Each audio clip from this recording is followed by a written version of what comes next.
I'm Mary Ann Gawain, president of our local league, and welcome to our members and to our visitors. Also want to thank George Riley, who was the person who did the contact outreach to our distinguished speakers today, who will take us through some history and the present status of the county's long-awaited short-term rental ordinance. Okay, George, can you take it away? Okay, well, thank you. Yeah, this is a topic that's been under discussion, sometimes intelligently, sometimes just emotionally, but it's still been an issue for some years now.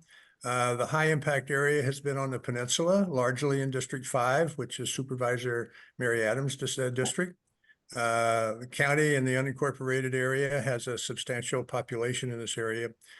So this subject is a high priority subject for this area in particular, but ultimately many applications apply throughout the county. So Mary Adams is the supervisor for District 5. She's a two-term. She's into her last year, but she's been chair twice of the Board of Supervisors. She will lead it off with opening remarks and descriptions. But then the second step will be with Craig Spencer, who's the acting director of the County Department of Housing and Community Development. He'll have a role to play here too. Mary will introduce him when she's finished with her opening remarks. So Mary, it's yours. Good luck. Thank you, George. I think good luck is probably the best advice I could get when it comes to short-term rentals. Thank you so much for inviting us to come and be with you today to enjoy a conversation about a very tricky subject. I think most of you know me as your 5th District Supervisor, representing the cities of Monterey, Carmel, Pacific Grove, and the unincorporated area of Highway 1 down through Big Sur to San Luis Obispo, Carmel Valley, Pebble Beach, and the Highway 68 corridor out to River Road. As George indicated, I was elected in 2016 and had spent my career prior to running for public office in the not-for-profit sector, ending as CEO of United Way for our county for 14 years. I have lived and worked here most of my life, and I remain honored to serve as your supervisor. And it was a bit of a tough decision. I had to do a lot of soul searching on whether I wanted to take on another 4-year term, and made the decision to retire and not run for that 3rd term, and to pursue other personal interests. So I'm having a great time in my current position, and you're going to see a whole lot of me between now and the end of December, and you'll probably see even more of me after that. I've been a member and a supporter of the League for a long time, and am really pleased to have this conversation with you today. I am so grateful for the League of Women Voters for so many things, not the least of which is that very early on, when I became interested in politics and government, I joined the League and served on the board in the 70s, and I met probably 7 women who remain my closest friends today through the work that we were doing with the League. And it's so much more to me than a really wonderful organization. It really was a game changer in my personal life. When I ran for office in 2016, the issue of short-term rentals was at the forefront of my priorities. But unfortunately, after my election, and despite multiple efforts and approaches, I found that the critical 3 votes needed to take meaningful action to regulate short-term rentals was not being prioritized by my colleagues, as I know my constituents wanted. My colleagues on the board did not vote alongside with me in my efforts to draft a county ordinance and regulate short-term rentals and move forward with the revised ordinance and enforcement of existing ordinances. Over the years, the Board of Supervisors and the community have discussed this topic at length. And I think we're now at the point where we have been able to give direction to staff to incorporate a draft EIR, Environmental Impact Report, of the ordinance so that we can better understand the impacts that short-term rentals have in our community. What I hear most from our residents in District 5 is how their quiet, familiar neighborhoods have been turned into disruptive and inconsistent streets where many hotels might be just next door. It's not okay that residents have to deal with unregulated commercial activities in a residential zone. We hear concerns about increased traffic, increased noise, increased maintenance on the home from concentrated use, and the fear of safety, the feeling of a lack of safety, especially when it's a family that has small children and you have no idea who's in the house right next door to you, changing weekend after weekend after weekend. I think more importantly, though, I believe that short-term rentals have been able to change the true nature of neighborhoods so that it's no longer a place of community, but it's a place that has unfortunately become based on greed. Now, there are many different types of short-term rentals, and they're not all the same. And not all of the people who have short-term rentals are horrible people. I know that, and I believe that very sincerely. As an example, there are many people who enjoy having homestays, which is a different element of short-term rentals. And Craig, my colleague Craig, will be expanding on that during his presentation. But even though this drawn-out process of trying to get short-term rentals regulated has taken years, I'm pleased to be able to say that we are finally moving forward and that we have made progress. Today, I'm joined by Craig Spencer, as George had indicated, the Acting Director of Housing and Development, Community Development. And I'm really pleased that Craig has worked with the county for nearly 20 years. So he has a real understanding of how things work within the county.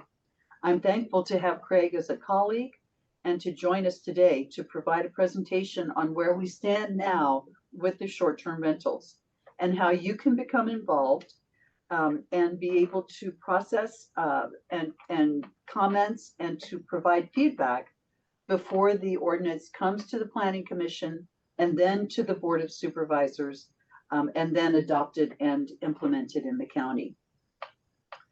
And just as a reminder, this ordinance will only apply to the unincorporated areas of Monterey County. It doesn't apply to the cities at all.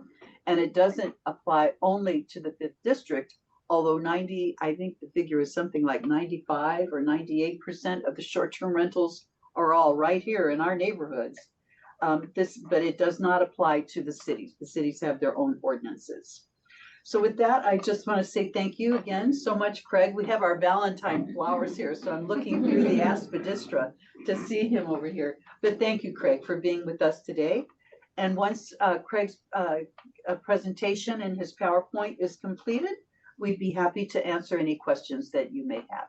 So thank you so much. It's always a pleasure to be with the League. Craig? Yeah, thank you, Supervisor Adams. My name is Craig Spencer. I'm with Housing and Community Development. I'm the acting director, as Mary mentioned, and we are very aware of Supervisor Adams' passion to get some short-term rental regulations in place. I know it's been a long time. I have not been involved since the very beginning of this, but I have become involved.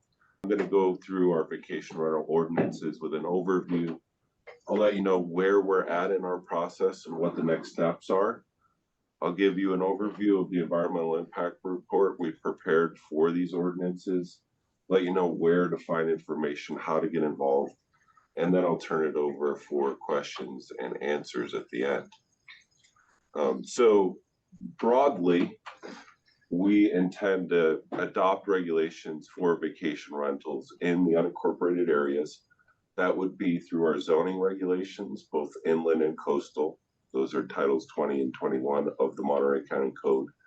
We would also have what's known as a vacation rental operator permit. That's an annual license of sorts that all vacation rental operators would be required to have, and rules that they would be required to follow. That would be in Title 7 of the County Code. And then, of course, there's the transient occupancy tax and registration for paying that through the treasurer tax collector. I would like to mention that we do have those draft ordinances that were the basis for our environmental impact report.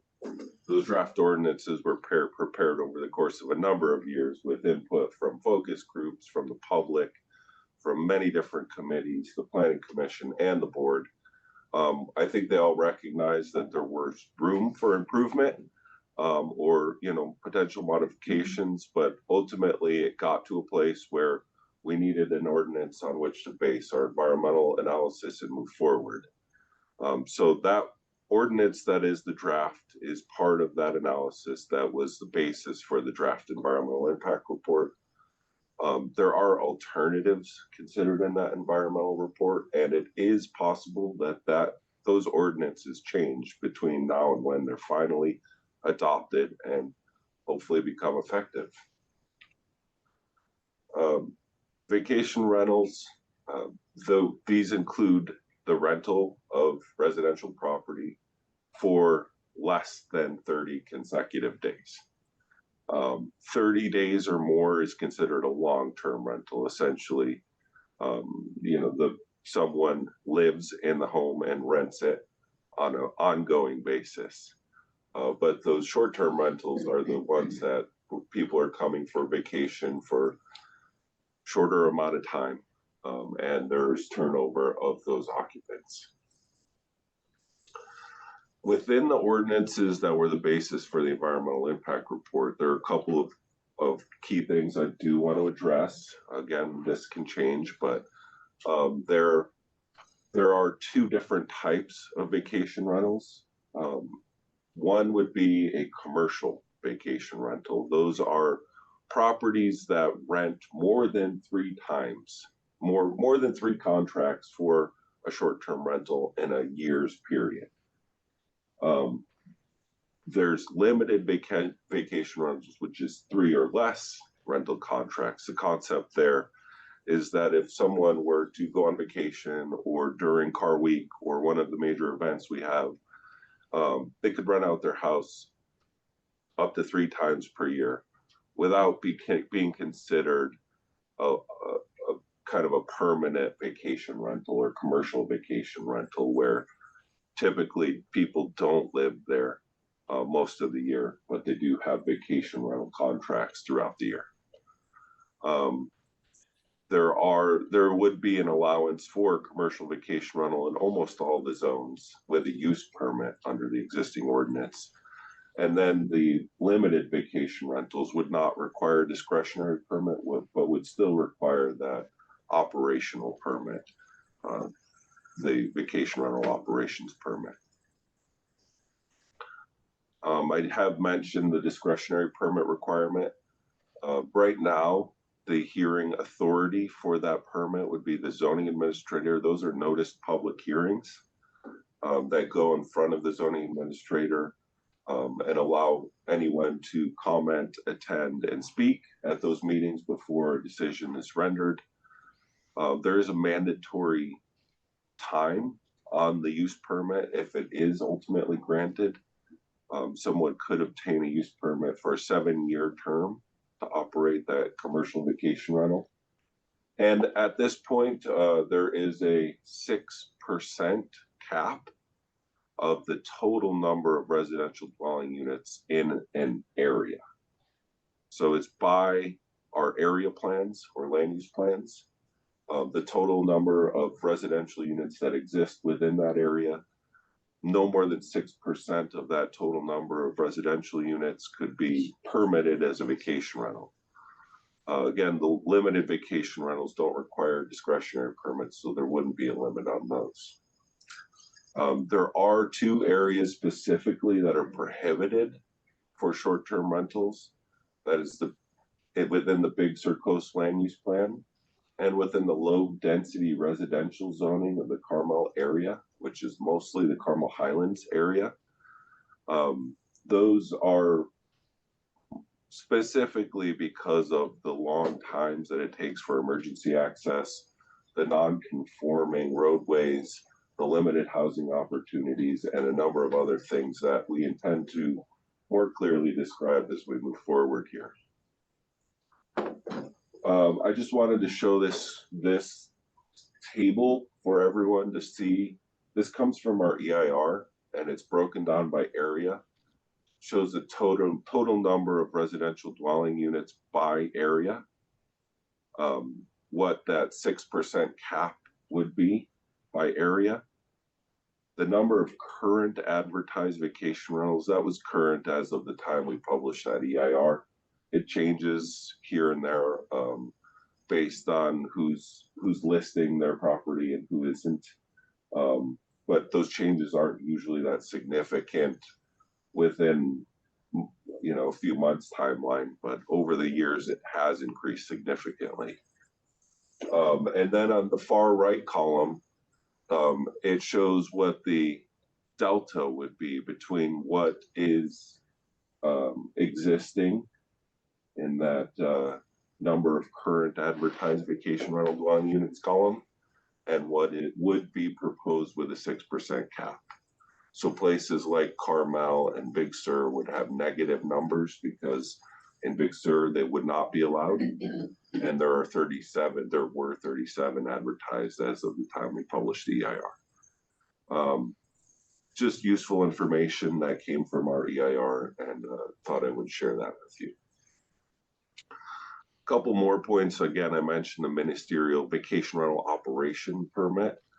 All vacation rentals would be required to get this. This is not the discretionary permit in front of the zoning administrator, but it would require that if you're getting a commercial vacation rental operation permit, that you have that discretionary use permit in place or coastal development permit before we would issue this. This is annual, so it allows us to keep closer track of how things are operating and allows us to not renew those licenses. With the 7-year term on the use permit, this is something that gives us an opportunity to review every year whether or not ongoing operations would be meeting their requirements. And of course, the transit occupancy tax would be required to be paid for all short-term rentals. Within the ordinances that are drafted, again, the enforcement sections would allow phasing out of the existing operations. I showed you the table, the number of operations that were advertised as of the time the EIR was prepared. All of them would be required to make an application within a certain amount of time or stop operating. Then the enforcement chapter also establishes grounds for suspension or revocation of both in both titles 20, 21, and in Title 7. So the discretionary permit can be suspended or revoked for failure to comply with conditions or requirements of the operation. And we can revoke or not renew the annual operating permit for those same reasons. Anyone advertising without the required permits would be subject to fines and penalties that are listed here, and they get progressively more expensive and can be based on the amount of the rental rate for which they've provided their home without the permit. So again, that was an overview of the draft ordinances that were the basis for the environmental impact report, and those can change. So we did prepare a draft environmental impact report based on those revised or on those draft ordinances. We circulated that for over 45 days, like 50 some day comment period. That comment period closed in January 29th, 2024. During that comment period, we received around 85 comments. We have been reviewing those and discussing those. We are required to review and respond to all of those comments in what is known as a final EIR. The final EIR contains all of the comments we received during the public comment period on the draft EIR. Any revisions that we need to make to clarify, amplify, or address things that were brought up in the comments. And together, the draft environmental impact report, the revisions and responses to comments in the final environmental impact report become the EIR for the project. We anticipate that we will have a final environmental impact report prepared by the end of March. And then we would be going to the Planning Commission for a recommendation to the Board of Supervisors on an ordinance. Our target to get to the Board of Supervisors for adoption is the summer of this year, July 2024. I would like to note that in the coastal areas, North County coastal, Carmel, Del Monte Forest coastal areas, and Big Sur, those regulations do require certification by the California Coastal Commission. So when the board adopts those ordinances, it is subject to certification by the Coastal Commission in the coastal zones, but it would take effect in the inland areas within 30 days unless challenged. Just really briefly, what is included in the environmental impact report is the physical impacts to the environment. This was kind of a unique effort. I am not aware of any other jurisdiction who's done an EIR. There have been initial studies and negative declarations done by other agencies considering vacation rental policies, but Monterey County did an EIR. We actually included some optional sections of that EIR that were focused on the social and economic impacts. Those are not required content for an EIR, but we heard loud and clear during the many years leading into it about the human behavior that comes with that kind of vacation attitude, the impacts on neighborhoods and the feeling and association of them, which don't always specifically translate to physical environmental impacts, as those are historically and typically defined in the California Environmental Quality Act. As part of that, we also had an economic consultant prepare a housing supply and availability study to determine the correlation between vacation rentals and home and rental values. The results of that study were interesting. I think a little bit hard to quantify, but it does appear, and we're seeing in other situations, that there is some correlation between vacation rentals and home and rental values in an area. That correlation is somewhere under typical market forces, like interest rates and housing supply, but it does appear that there is some correlation there. The EIR, again, didn't find any significant and unavoidable physical impacts on the environment as part of the consideration of the vacation rental. And some of that is very technical, and be happy to answer more if there are questions about that as we go forward. One of the key points of the EIR is to evaluate reasonable range of alternatives to the policies that would reduce or avoid some of the impacts that were identified. Some of these are required alternatives. Some of them are things that we have heard from public comment, but the alternatives, just briefly, there's a no project alternative. That's an alternative required by CEQA that would essentially keep us where we're at. Homestays as an option, those are things where someone would live in a home and rent rooms within their home to vacationers. Those could be added to our regulations, and we would determine how best to regulate those if we regulate them at all. There is a reduced growth, less than 6% of the total number of residential units in an area option. There's a no additional growth option, which is only allowing the number of vacation rentals that currently exist with or without permits. There are some permitting and policy change options. Those would really be things like, do we change the requirements for homestays and limited vacation rentals and move around how they get the permissions from the county and under what criteria? And then there's a specific one to Carmel Valley that would be to prohibit vacation rentals in the Carmel Valley area. The environmental superior alternative was the no growth alternative. That is just based on the fact that they already existed at the time we were doing the analysis. And that's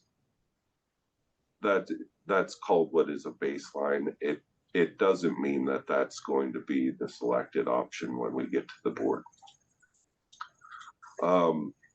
So if you'd like to see any of the information I've just gone over, the draft ordinances, the environmental impact report, we have a frequently asked questions link. We have all the prior reports and information that have been done on this. We have a dedicated web page on vacation rental ordinances on the Housing and Community Development site.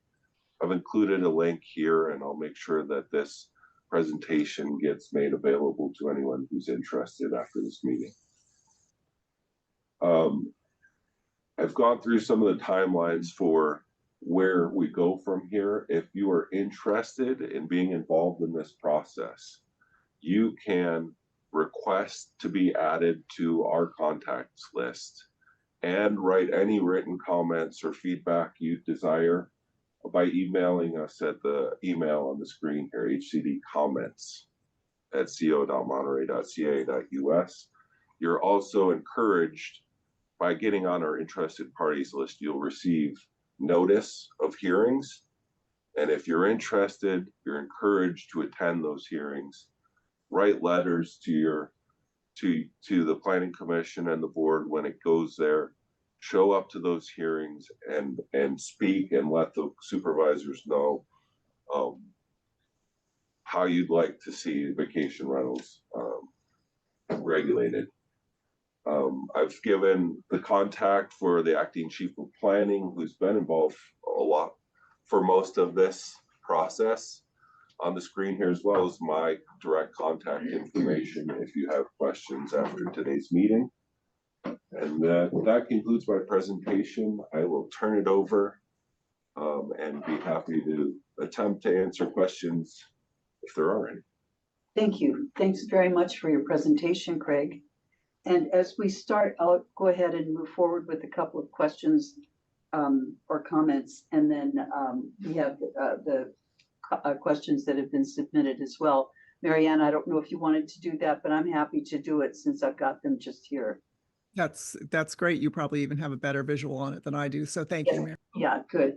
A question that I quickly wanted to ask you as far as process, with the hearings that are going to be held, are people able to attend and comment via Zoom? Yes. Okay, so that's an important thing for us to make sure that we remember.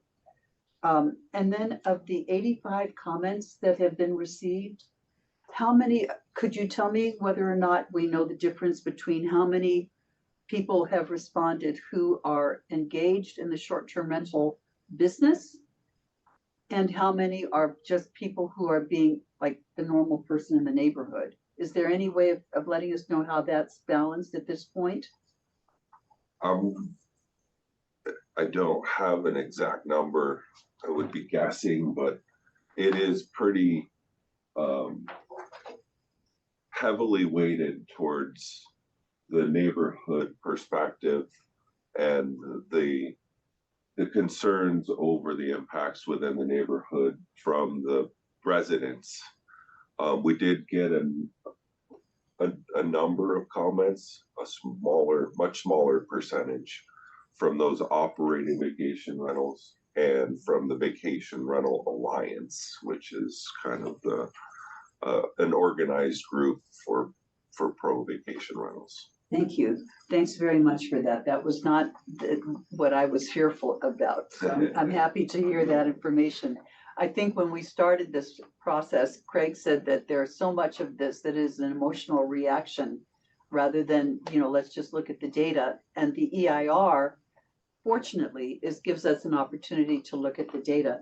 Unfortunately, I tend to be terribly emotional about this, so I have to keep myself in check, take an aspirin, and keep on going. The one last question before I turn it over to the members of the audience is, it was asked a couple of times, why was there no mention of the impact of noise in the EIR?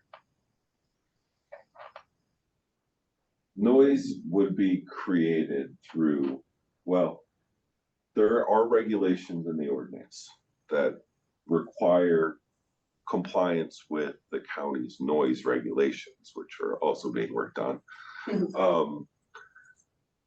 Noise can be a physical impact on the environment when there are construction activities that we know are going to generate noise, vibrations as well, and ongoing uses that generate noise. Noise in the instance of vacation rentals is really the human behaviors of those occupants. It's not always going to be a noisy vacationer occupying a vacation rental. So the question is, what policies do you put in place to ensure that whoever's responsible for that vacation rental is making clear to their tenants that they cannot be noisy. And then from those policies, you determine whether or not there's potential impact on the environment from noise. It was addressed as one of those social and economic things, because we have heard that people get loud while they're on vacation. That would be something we would address through an enforcement section. It's not something that can be regulated through a land use permit because it's a human behavior mostly.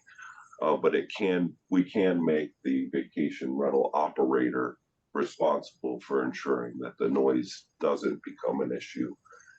And if it does, we can revoke or suspend permits. Okay, thank you for that. And I think maybe I'll see if others have more questions. Let's see, we took care of the noise one. I think the impact on short-term rentals on affordable housing was touched on. Do you have anything deeper to comment on that particular element of this?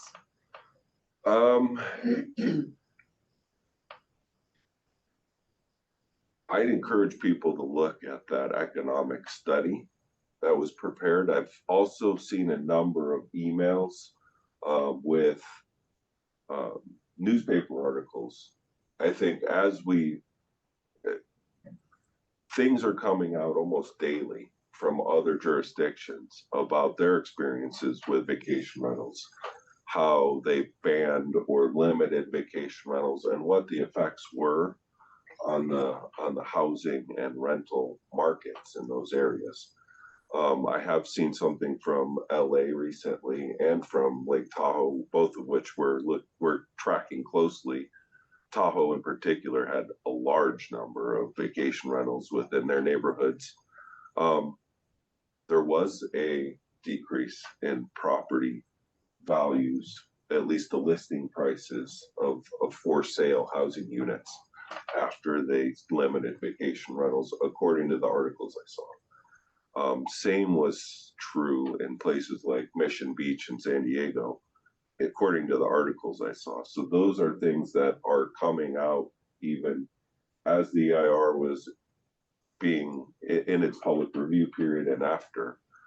These are all things that interested parties send me, and I'm interested to see, because again, it was an interesting exercise to go through and try and figure out what is the relationship between housing and vacation rentals, and what is the impact? And it's talked about in a number of different ways in that economic impact analysis. So essentially, I want to be sure that I understood exactly what you just said.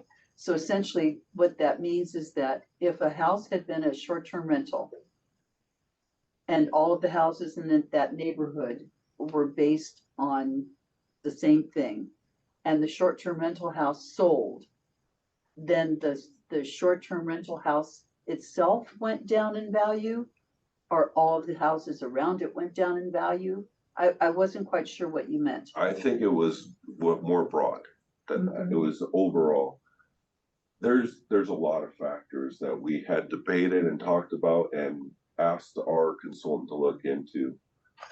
Monterey County, as well as some of these other areas I've mentioned, have a high number of non-primary residences already, whether they're vacation rentals or not. Someone doesn't live there as their permanent residence full-time. Whether or not those would be vacation rentals, if they were allowed to be, is a kind of a different question than, are there investors coming in to buy properties at higher values, seeking to invest in a commercial vacation rental? And so I think overall, when you don't have that investor pressure upward on housing values, it can bring down the values a little bit. And therefore, perhaps making some housing a bit more affordable. Yes. Okay, great. Yeah, Mary and Craig, I'll just jump in here because I'm having a chance to scan through the questions. And I just want to acknowledge one because I think you've been addressing it here.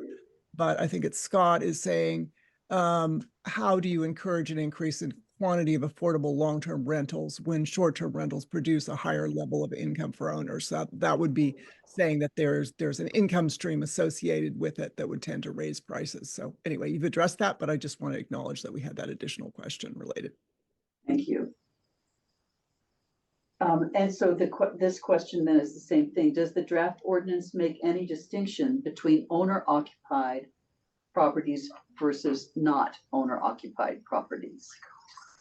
It does not right now. It doesn't have a distinction. The distinction is commercial vacation rental more than 3 times per year that you're offering the home for rent, or limited vacation rentals.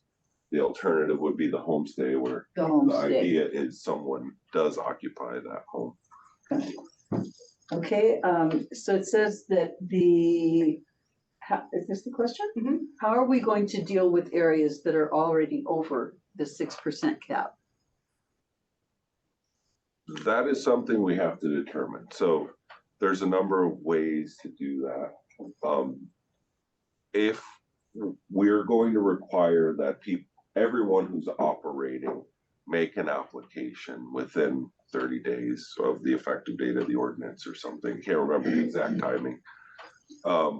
If we get more applications than we have allotted, whether it's 6% or some reduced growth alternative, we will either have to process those on a first come, first served basis, or do some kind of lottery system for how we select which of those applications are allowed to move forward and which don't. And I would guess if it's a lottery system, it might have to be kind of rotational over 7-year periods or less than that, so that, you know, when people drop off, new opportunities come along. Okay, and then the advertised rental rate varies by season and by, time frame, essentially. How do you calculate the rate? We don't calculate the rate unless it's through enforcement, and then we would have a receipt or something, or an advertisement on a hosting website with a rental rate attached to it. That's why I think there's also a specific dollar value for those fines in case we don't have that information. Okay, this next question I think is Mary and Craig, I just want to clarify, was this question pertaining to the rental cost, or were they saying the rate of the number of rentals in an area where maybe over the summer there are many advertised and over the winter? I'm a little unclear on the question, just reading it specifically. It says the advertised rental rate varies by seasons and period. How do you calculate the rate? I'm unclear about what Okay. that person means by the rate. But I did just see a question that, where did it go? Oh, right. This one I think is important. And it is, why doesn't it need to be disclosed that when a person is buying a home, that they're buying a home next to or near an Airbnb or a VRBO? Why do we have is there anything legislatively going on in that regard? Not that I know of. That all our permit records are public record, and we intend to have a map that can be live on our website of permitted operations. So, the information will be there for someone looking to buy if they're interested in that. So it'd be up to the person looking to buy rather than the realtor having to disclose that. Thank you for that. And we've had two questions on lighting.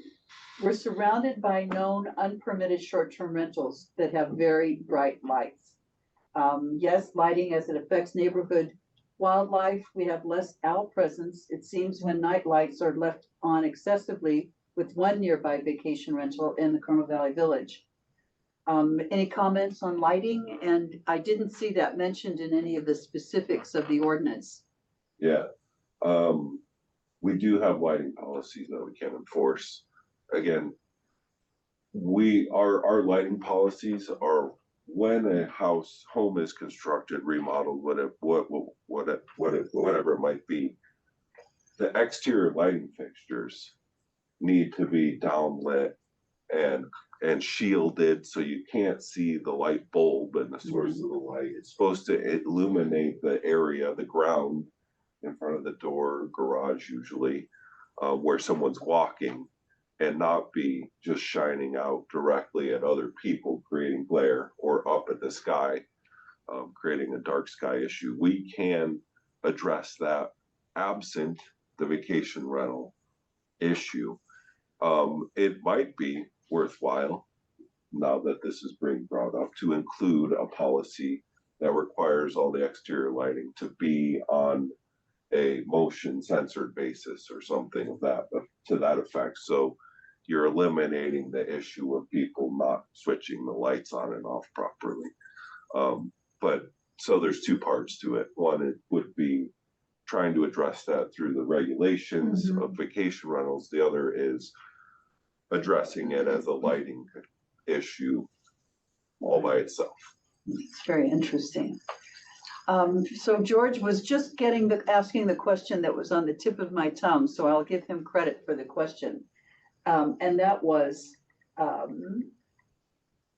will enforcement be active, initiated by county, or passive by a complaint driven? And honestly, as we have heard all of the great things that are going to be coming through the ordinance, not all of them are settled yet. And of course, there are a lot of things that I have some questions on.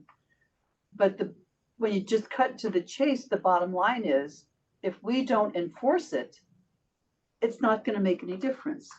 So I look to you responding to George's question. Will it be up to the county, or do individual people have to complain to get the short-term rental ordinance enforced in neighborhoods? It will be both. We will have active enforcement. Anyone operating a short-term rental without a permit will be fined, and we can fine them. Either they're not paying their transit occupancy tax, and the treasurer tax collector and their auditing system, which includes rental host sites, will fine them. We communicate with each other. we will have a similar system for code enforcement that tracks those advertisements, and we can compare them to permits, and we can enforce proactively on those operations. For those that are permitted and ongoing, if there are more than 2 verified violations of their conditions or the requirements for their operation, we can revoke. So that might be something that the county identifies through our oversight of them, or it might be something that a neighbor or someone in the neighborhood lets us know about. We investigate and verify that in fact it was a violation. That 2 of those then trigger the ability for us to suspend or revoke the permit.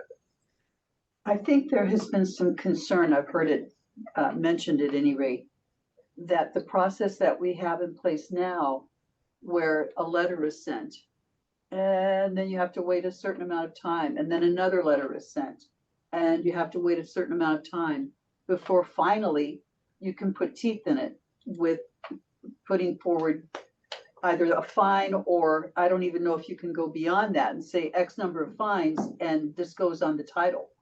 Is there something that we can do to speed up and have a much more stringent enforcement policy that we will carry out? Yeah, the fines can be done immediately as soon as we verify a violation. We will fine people and require that they pay them. If they don't pay them, or they continue to do it and pay fines, that's when we have to rely on our code compliance administrative remedies, which often mean we're warning people, we're giving them a time to comply, and we're hoping that they comply voluntarily. If they don't, we have to have all the evidence we need to bring it to an administrative law judge, which is essentially like going to court, although it's not a judge at a court. It's an appointed attorney acting as a judge to essentially give us a judgment that we can then enforce. That process does take longer when we don't get the compliance where that's our teeth. But so that part takes longer, but we will be giving people fines and making them payable immediately. And if we don't get compliance, we'll have to go that administrative law judge route. Another question that we had, I see, is would the rental license address and history information be publicly available?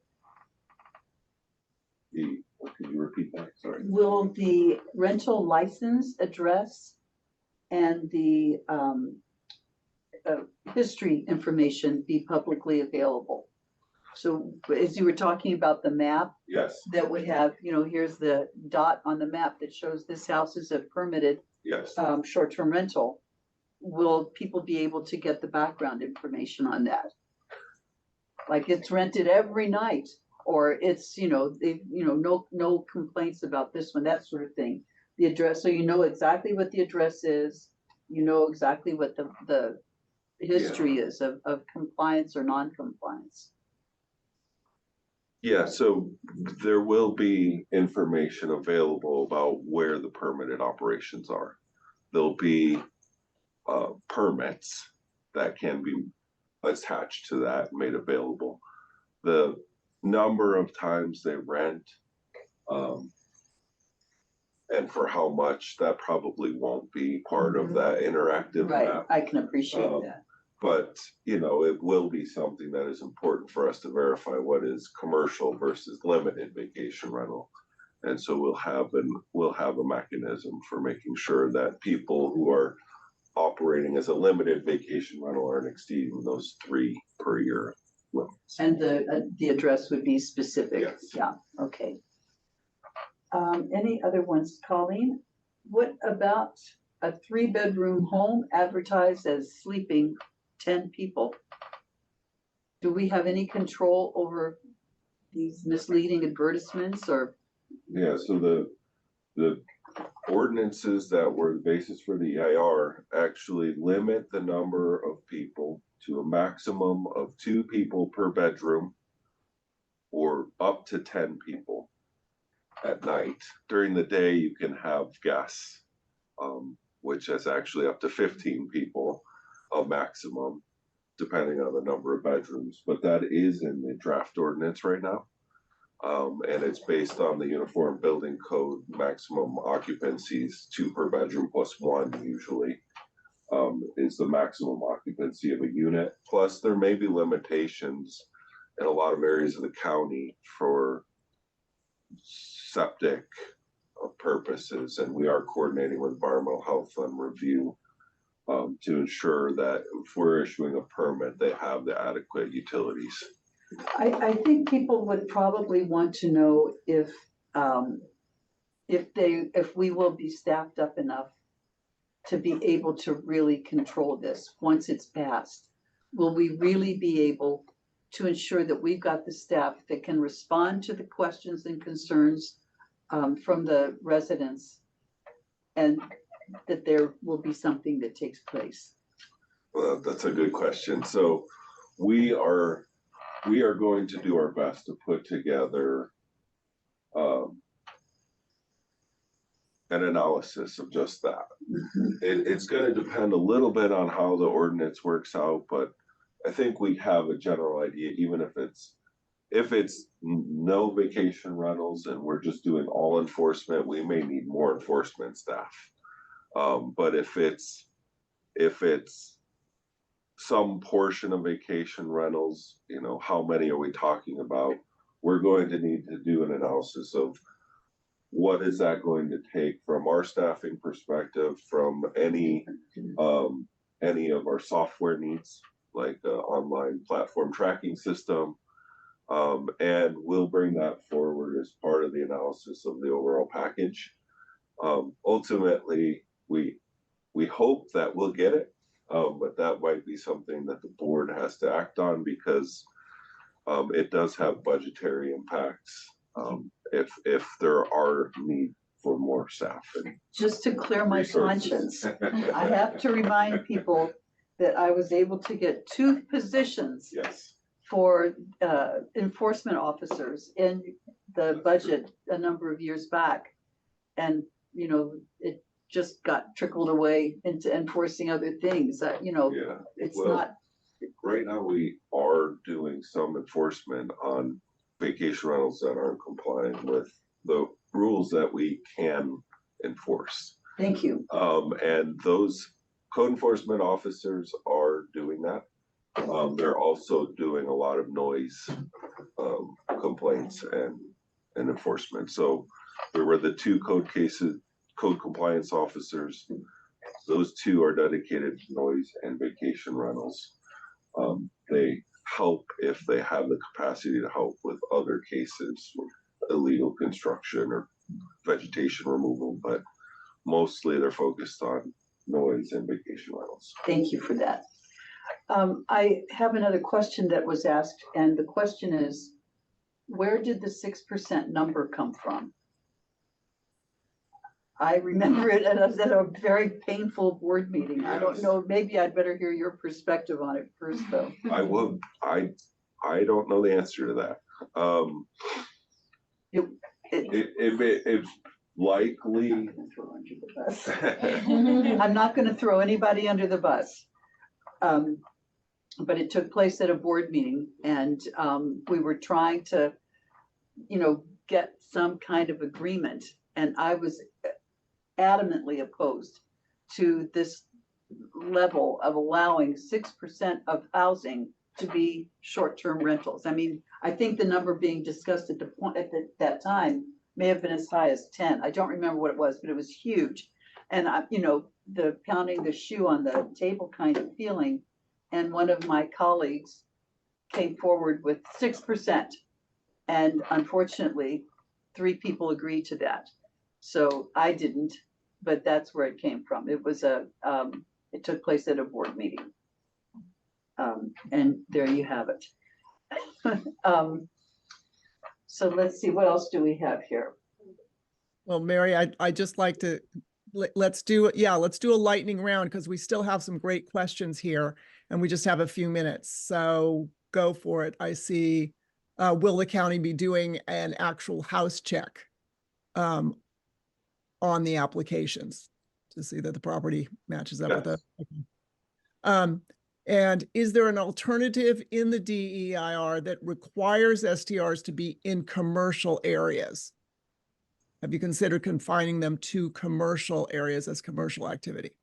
No, they're defined as the use of residential units.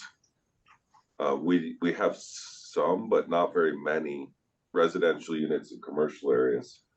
We do have visitor serving units, motels and hotels in commercial areas. It's not that it isn't an option. It wasn't an alternative in the EIR. But it remains something that is a big deal to people. So. Okay.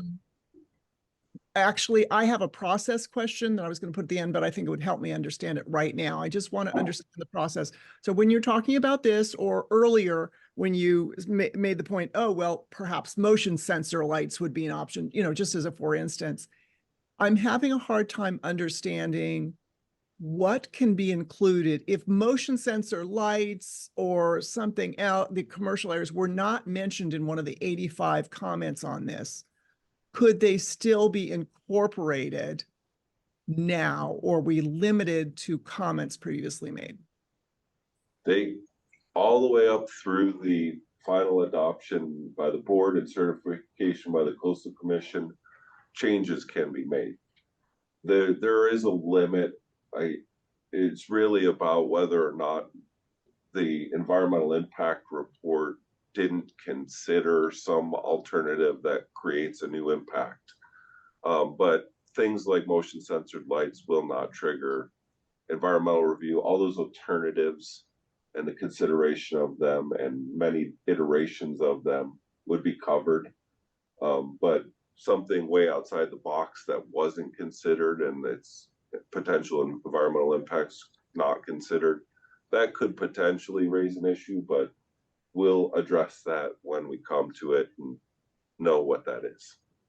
Okay. So for example, I'll indulge myself as having the floor. So for example, as a take off my hat here, league and be a Carmel Valley resident, we have many, many neighborhoods where we have housing homeowners associations, and they do not permit these rentals.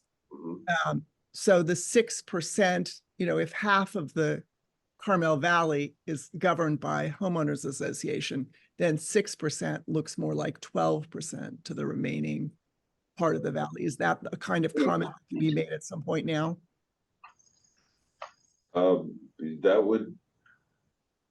I know the supervisor is very interested in the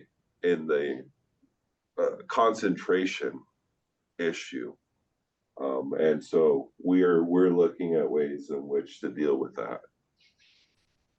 So if we don't have a map of where all the homeowners associations are, I do know there's a number of them in the valley. The vacation rental ordinance would not allow a vacation rental, commercial vacation rental, if it would conflict with an HOA condition, covenant, or restriction. And so I'd like to look at some maps and identify how much we're talking about, where those areas are, and see if they're, what the concentration issue would look like. This is a question for, I think, Mary as well as Craig. Won't the increase in fees and transient taxes pay for enforcement? Do you have any capacity to direct such fees towards enforcement? The transit occupancy tax, as I understand it, is general fund revenue, which gets spent by the discretion of the board. I think this year, 25% of it went to roads, for instance. And I don't know where the rest of the percentages went. It could be. I don't know. I don't know if it will be, but it could. And I have tried that before. Other supervisors as well. But for our district, it's, you know, we put in most of the transient occupancy tax, let's face it. But there has not been much of an appetite among 3 supervisors to do that, to pull out your, you know, the part that's in District 5 as an example. That TOT is going to go to enforcement. There has not been much of an appetite among the board to do that. But that doesn't mean I won't try again. Okay, thank you. I think, Mary, let's see, are there additional questions? I think there's some observations here in the chat that people might find interesting and important, but they are more observations than questions. Karen, were you saying something? I am just so pleased to see this finally and get the detailed explanations. It's been so long, and we are so fortunate to have Mary Adams working on this when there were years, decades of procrastination before the board and before the public. And we're finally talking about really key issues, because basically short-term rentals are a rezoning without having a public hearing. But at least now we have an EIR. And frankly, we worked very hard as a county to make sure that the zoning was done carefully. And we had awards statewide for doing good environmental impact studies. And to suddenly have short-term rentals take that away, that there was a reason for the zoning. And it wasn't done lightheadedly. And it took a lot of work and a lot of discussion. And short-term rental wipes it out. Okay, Karen, we know Karen speaks from much experience as our former supervisor. Margie K, I lost you, but you had your hand up, and then George, I think. Margie, did you have a question? I do. I apologize. I did take it down. I thought we were going to end. So the Coastal Commission, I don't think my question was asked. Due to the Coastal Commission's liking short-term rentals because it's low cost for families and large groups, is there any way to make new hotels or encourage existing hotels to offer low-cost rooms? That's it. I think I will take the first part of that question to just let everyone know that the Coastal Commission staff has commented on our vacation rental ordinances and has suggested that vacation rentals are not development, as that term is defined in the Coastal Act. So they shouldn't require a discretionary permit. I have again seen articles very recently about some presentations to the Coastal Commission that indicate they may be changing their position on short-term rentals. But their staff's position right now is that vacation rentals are allowed in residential zoning districts, and I don't see a way for Monterey County to permit commercial vacation rentals without the discretionary review at this point. So we have some work to do with their staff, and hopefully the tides are changing at the Coastal Commission level. I've heard the same thing at the most recent Big Sur Multi-Agency Advisory Council meeting. The comment was made that from the Coastal Commission that they are looking at places like Big Sur where there are illegal short-term rentals that are renting for $12,000 a night, $600 a night. Those are the variances, and that cannot be considered allowing access to the coast. So Margie, I very much appreciate your comment, and I wish that there would be more of an appetite among the hospitality industry to provide hotel under the guidance of a hotel and the rules and regulations of hotels, like ADA compliance, would be much better, a much better approach than the way we have short-term rentals now. Thank you.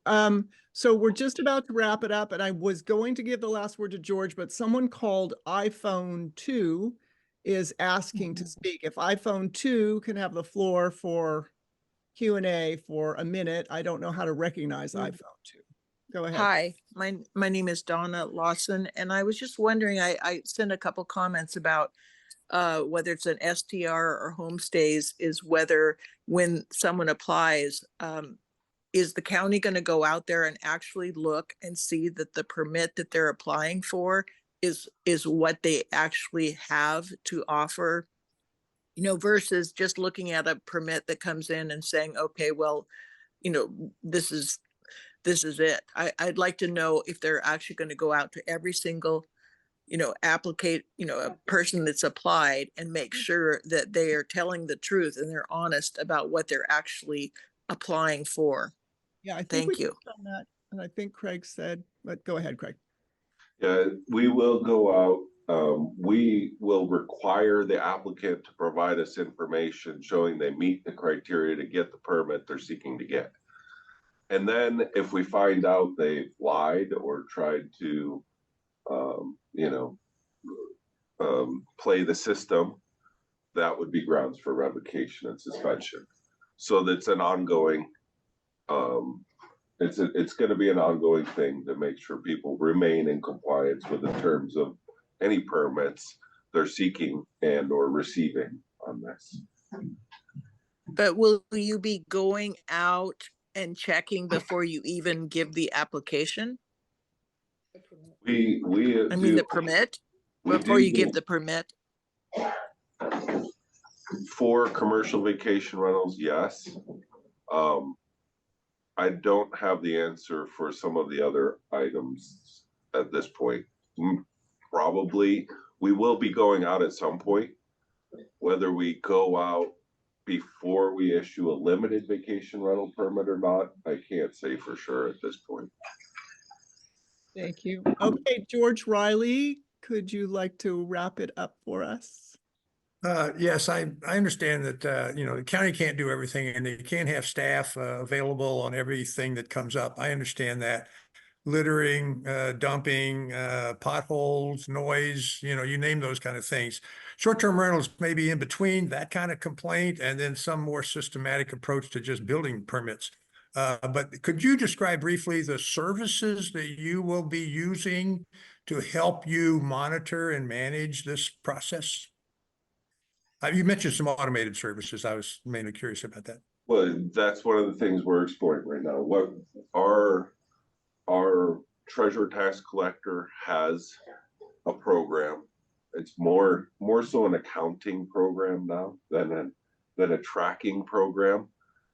So we're working with them to identify if that same company has the tracking capabilities so that there's the crossover between taxes and enforcement. So we will be using probably some sort of software that does scans of hosting website hosts that offer vacation rentals, scans of the internet so that we have that information about who's advertising for short-term rentals and we can compare them. I'm sure there will be a cost to that. We don't have that right now. For everything we do enforcement wise, we have files through our permitting system, which is known as a CELA.